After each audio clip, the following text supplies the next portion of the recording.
it seems like everything that you do is analyzed everywhere. Yeah, for sure. You had that rookie year, de-escalation committee, you know, all that stuff. You had it in college.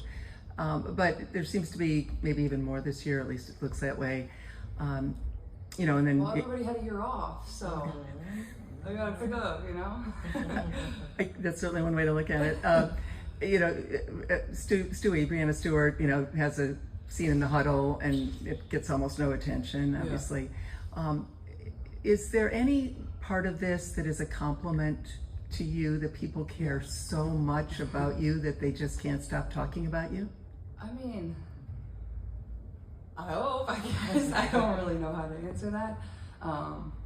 You know, I think I have a good perspective and good understanding on everything that's going to go on. And, you know, there's always going to be people that have opinions, and I understand that. And it was the same when I was in college. Like, there was good moments, there was bad moments. Like, I remember in college one time I threw the ball off my head early in the NCAA tournament. And that was like all people were talking about after the game.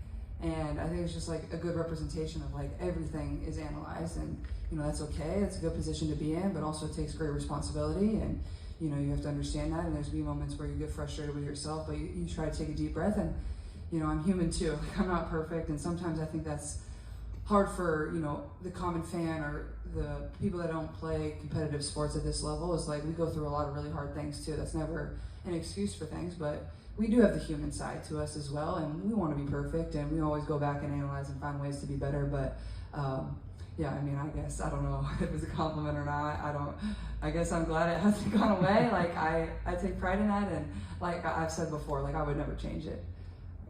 So there's criticism, you know, sometimes of your on-court behavior. Again, you've dealt with that since AAU ball, and Sure. Dixon Jensen, and your high school coach. When that, is there a fair criticism at all, or would that change if you weren't as fiery? Would that change you? And certainly your fans love you for that too. Thanks. Yeah, I mean, I think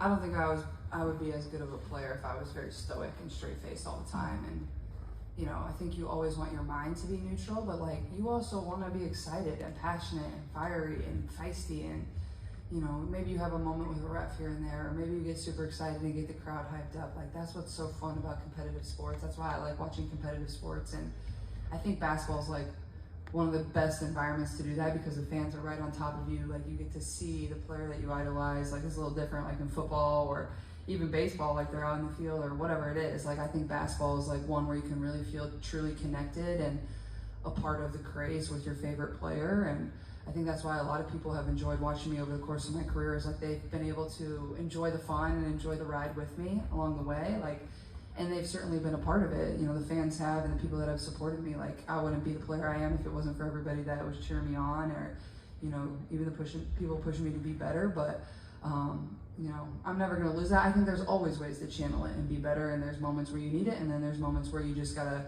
you know, put it to the side and worry about it later. I think there's always moments for that, and any great athlete would tell you that. And I think for myself, you're always learning and going back and reflecting on how to be better, how to be a better leader. And you know, hopefully I have many more years left in my career where I'll just continue to improve in that regard. But the fire and the passion, like, that's what makes me me, and you know, you never want to lose that. And honestly, I feel like I could probably play with a little bit more of that lately. I feel like that smile and that joy and that excitement that people love, like I think more of that will help this team too.